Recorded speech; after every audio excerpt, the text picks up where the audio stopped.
Justice for six इस संगठन के बारे में जानती है?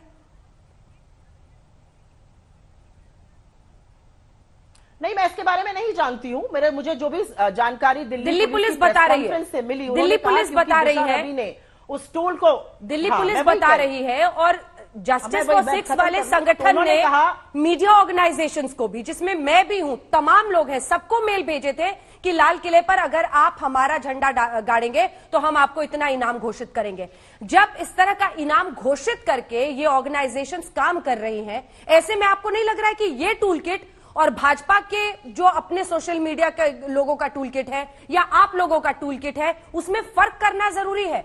अगर कोई एक खालिस्तानी मूवमेंट के पक्ष में पूरे किसान आंदोलन को बदनाम करने की साजिश रच रहा हो तो ये भेद हमें करना होगा, ये हमारे लिए कोई दूसरा नहीं करेगा। एक बार जरा आपको सुना देती हूँ पोएटिक जस्टिस फॉर सिक्स के बारे में दिल्ली पुलिस क्या कह रही है, संबित जी, उसके बाद जवाब दीजिए। मैं एक बार इस पर बात बोल दूं, फिर आप सुनाइएगा। ठीक है, जल्दी से पहले मेरी बात आप सुन लीजिए, क्योंकि मैं पूरी बात खत्म करना चाहती हूँ। हाँ। मैं सिर्फ ये कहना चाहती हूँ, ये जो तथाकथित, हाँ बोल रही हूँ, बोलने का मौका तो दीजिए। ये जो तथाकथित टूल किट है, हाँ, जिसकी इतनी बारे में चर्चा हो रही है, इसको एडिट करने के लिए ही दिशा रवि गिरफ्तार हुई हैं। तो इसको तो एडिट तमाम बीजेपी के हैंडल्स ने किया है, उन्होंने जाकर एक शीट बनाई है इस पर। तो अगर एडिट करने पे गिरफ्तार है तो गिरफ्तार तो तमाम बीजेपी के कार्यकर्ता और भक्त मंडली भी होना चाहिए। उन्होंने क्यों इस टूल किट को एडिट किया? अपने लिए करिए तो सब ठीक है, दूसरा कोई किसानों के लिए करे तो गलत है। सच तो यह है, किसानों के लिए अगर आवाज उठेगी तो उसके खिलाफ देशद्रोह हो जाएगा। यही लब्बो लबाब, यही 100% एक बात है। किसानों के लिए अगर आप बोलिएगा तो आप देशद्रोही हो जाएगा, सरकार का चरण वंदन करिएगा तो आपको देशभक्त का तगमा दे दिया जाएगा। ये बात तो सच है। वैसे संबित जी, क्यों?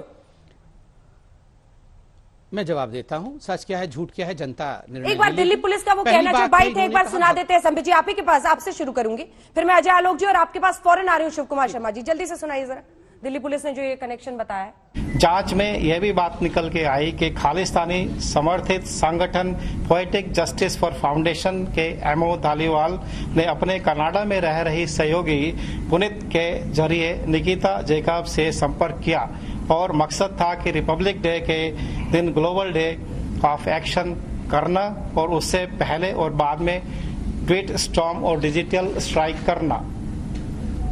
11 जनवरी 2021 को ask why India campaigners poetic justice foundation ने एक जूम मीटिंग का आयोजन किया, जिसको निकिता, शांतनु, एमओ धालीवाल व अन्य व्यक्तियों ने अटेंड किया।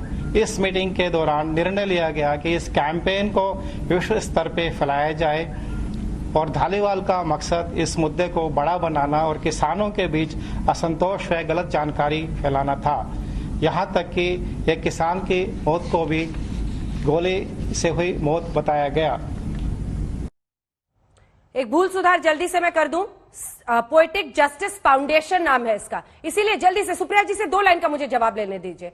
धालीवाल जो कि पोएटिक जस्टिस फाउंडेशन है, ये प्रो खालिस्तान है सुप्रिया जी, उसका डायरेक्ट इन्वॉल्वमेंट दिख रहा है इस टूल किट में। ये बात आपको परेशान करती है, नहीं करती है?